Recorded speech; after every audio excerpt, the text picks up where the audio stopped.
नमस्कार मुलांनो, आज आपण इयत्ता 6वीचा सामान्य विज्ञान विषयातील पाठ क्रमांक 6 पदार्थ आपल्या वापरातील या पाठातील कृत्रिम धागे यांचा आपण आज अभ्यास करणार आहोत. मला सांगा तुम्ही, तर पूर्वीच्या आपल्याला कुठल्या पदार्थांपासून धागे मिळतात, म्हणजे नैसर्गिकरित्या आपल्याला कुठल्या पदार्थांपासून धागे मिळतात की का, म्हणजे आपल्याला कापूस आणि लोकर याच्यापासून आपल्याला नैसर्गिकरित्या धागे मिळतात.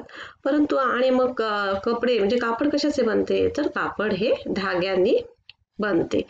तर आपली लोकसंख्या किती वाढलेली आहे माहित आहे ना तुम्हाला. त्यामुळे आता ही वाढती लोकसंख्या इतकी म्हणजे वाढलेली आहे, त्यामुळे लोक सुद्धा इतकी वाढलेली आहे. त्यामुळे काय झाली, तर कपड्यांची गरज जास्त भासू लागलेली आहे.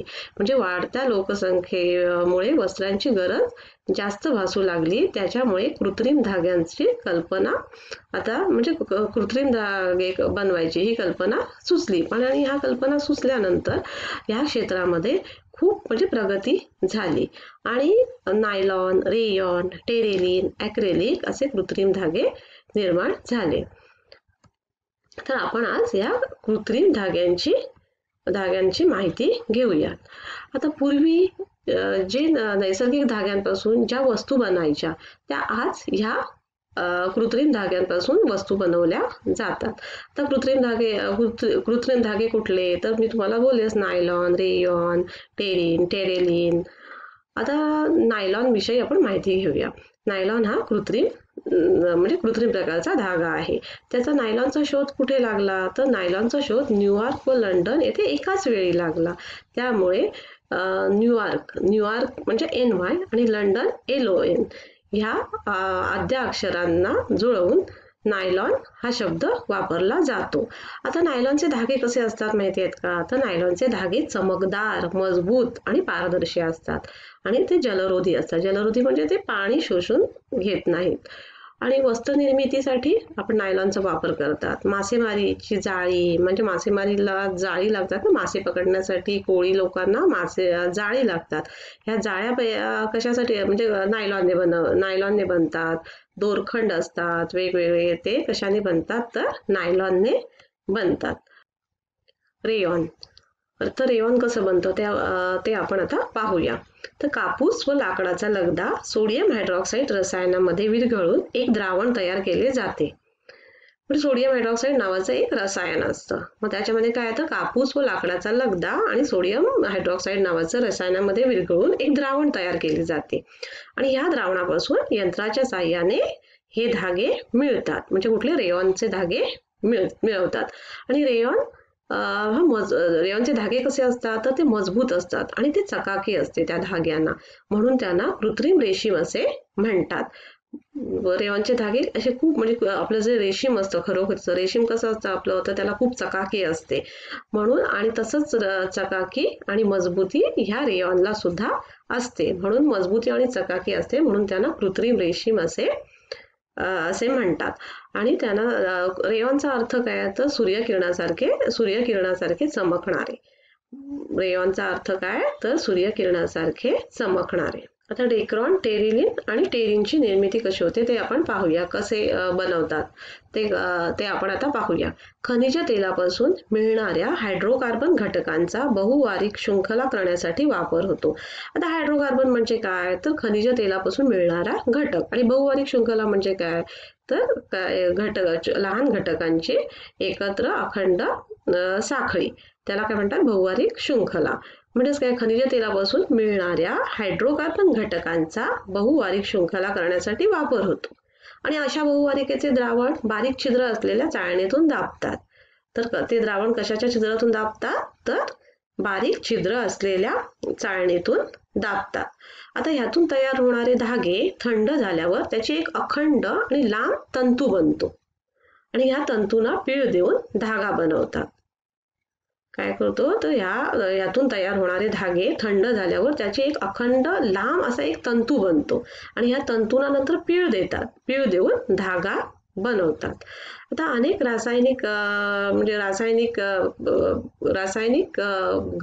म्हणजे वायू वापरून वेगवेगळ्या गुणधर्माचे धागे बनवले जातात आणि त्यांना डेक्रॉन, टेरिन ही नावे देण्यात आलेली आहेत. आता मला सांगा ते कृत्रिम धाग्यांचे गुण आणि दोष. म्हणजे कृत्रिम धाग्यांपासून जे आपण कपडे घालतो, तर ते कसे, म्हणजे त्यांचे काही गुण आहेत. तसे काही गुण आहेत, तसेच त्यांचे काही दोष सुद्धा आहेत. मग आपण ते आता पाहूयात. आता हे गुण कुठले आहेत? तर हे धागे खूप मोठ्या प्रमाणावर तयार करता येतात. हे धागे खूप मोठ्या प्रमाणावर तयार करता येतात. या धाग्यांच्या किमती पण कमी असतात.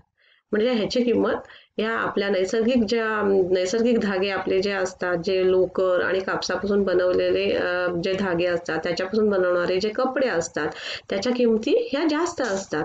परंतु या कृत्रिम धाग्यापासून मिळणारे आपण जे वस्त्र घेतो, त्या धाग्यांची किंमत कशी असते, तर ती धाग्यांची किंमत कमी असते. आणि ह्या धाग्यांपासून बनवलेले कपडे असतात ना, हे अतिशय टिकाऊ आणि मजबूत असतात.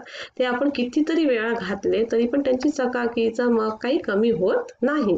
म्हणजे काय, तर ते दीर्घकाळ उपयोगात आणता येतात. आता जलरोधक असल्यामुळे म्हणजे काय, तर ते पाणी शोषून घेत नाहीत असल्यामुळे ते भिजणे, कुजणे अशा क्रिया घडत नाहीत. कपडे लवकर सुकतात. म्हणजे ते कपडे म्हणजे पाणी ते शोषून घेत नाहीत.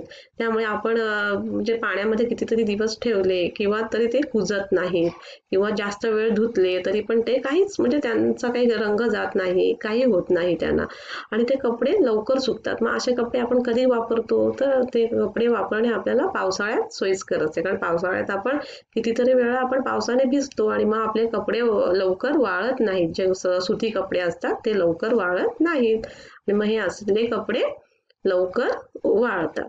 तर वापरण्यासाठी हलके असतात आणि सोयीस्कर असतात. ते काय होतं, त्यांना जास्त इस्त्रीची वगैरे गरज लागत नाही, ते जास्त चुरत नाहीत, म्हणून ते वापरण्यासाठी हलके असतात आणि सोयीस्कर असतात.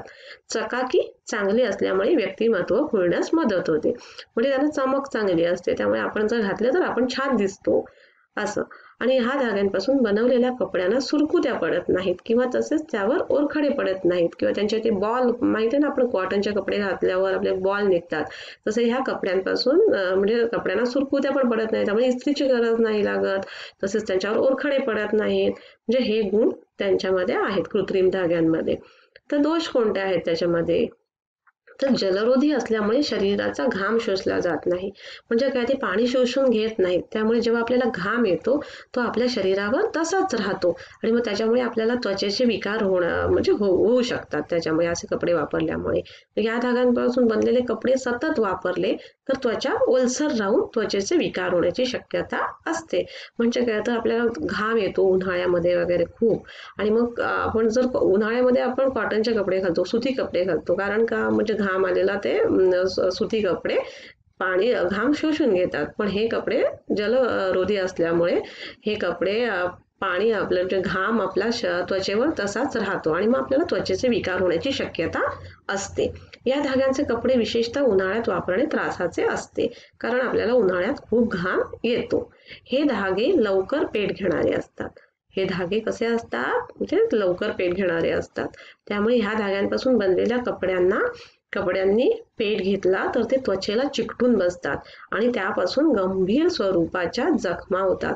म्हणून असे कपडे घालून आपण किचनमध्ये जेवण वगैरे बनवायचे नाही, कारण ह्या धाग्यांपासून बनलेल्या कपडे लवकर पेट घेतात आणि ते त्वचेला चिकटून बसतात, आणि त्यापासून काय होतं, तर गंभीर स्वरूपाच्या जखमा होतात. त्या धाग्यांचे सूक्ष्म जीवांद्वारे विघटन सुद्धा होत नाही. असे जसे त्यांचे गुण आहेत कृत्रिम धाग्यांचे, तसे काही दोष सुद्धा आहेत. तर आज आपण काय शिकलो, तर आज आपण मानवनिर्मित पदार्थ, कृत्रिम धागे ह्याचा आपण अभ्यास केला. पण आज आपण ह्या पाठातच काय शिकलो पूर्ण, तर मानवनिर्मित पदार्थ आणि नैसर्गिक पदार्थ आपण आपल्या रोजच्या जीवनामध्ये वापरतो. तर मानवनिर्मित पदार्थ कुठले, तर मानवनिर्मित पदार्थ रबर, कागद आणि कृत्रिम धागे. आणि हे कसे बनतात, हे वेगवेगळ्या पद्धतीने कसे बनतात हे आपण आज पाहिले. आणि आपण आजच्या पाठातच पूर्ण काय शिकलो, तर मानवनिर्मित पदार्थ कुठले आहेत, नैसर्गिक पदार्थ कुठले, तर नैसर्गिक पदार्थांमध्ये जैविक आणि अजैविक असे दोन भाग असतात. म्हणजे जैविक म्हणजे कुठले, तर जे पदार्थ आपल्याला सजीवांपासून मिळतात, उदाहरणार्थ लोकर, ताग, कापूस. आणि अजैविक पदार्थ म्हणजे कुठले, जसे पाणी, पाणी, धातू इत्यादी. आणि आपल्याला जे पदार्थ प्राण्यांपासून मिळतात त्यांना प्राणीजन्य पदार्थ असे म्हणतात. आणि जे पदार्थ आपल्याला वनस्पतीपासून मिळतात त्या पदार्थांना वनस्पतीजन्य पदार्थ असे म्हणतात. आणि आता ह्या कृत्रिम धाग्यांचे आपण गुण कोणते आहेत, दोष कोणते आहेत हे आज आपण शिकलो. धन्यवाद.